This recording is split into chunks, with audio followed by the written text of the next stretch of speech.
কুড়িগ্রামের রোমারি সীমান্তে পুশিনের ঘটনায় ভারতীয় সীমান্তরক্ষী বাহিনী 4 রাউন্ড গুলি চালিয়েছে। মঙ্গলবার ভোরে উপজেলার রোমারি সদর ইউনিয়নের বড়াইবাড়ি সীমান্ত এলাকায় ঘটনাটি ঘটে। এরপর থেকে সীমান্তে বর্ডার গার্ড বাংলাদেশের পাশাপাশি অবস্থান নিয়েছেন স্থানীয়রাও। বিষয়টি নিশ্চিত করেছেন বড়াইবাড়ি ক্যাম্পের কমান্ডার সুবেদার আঞ্জু মিয়া।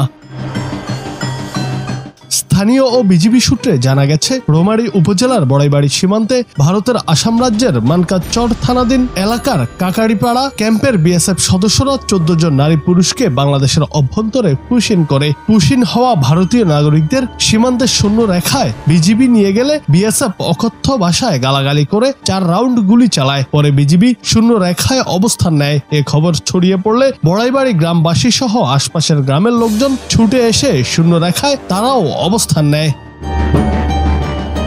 স্থানীয়রা জানায়, ভোরে ভারতের বিএসএফ অবৈধভাবে ভারতীয় 14 জন নাগরিককে কাঁটাতারের গেট খুলে বাংলাদেশের অভ্যন্তরে ঠেলে দেয়। পরে বিজিবির টহলরত সদস্যরা ওই নাগরিকদের শূন্য রেখায় নিয়ে গেলে বিএসএফ গালাগালি করে গুলি চালায়। তারা আরো জানায়, সীমান্তের ওপারে রাস্তার নিচে অসংখ্য ভারতীয় সীমান্তরক্ষী বাহিনী অবস্থান নিয়েছে। জুনায়েদ আহমেদ, বাংলা টিভি।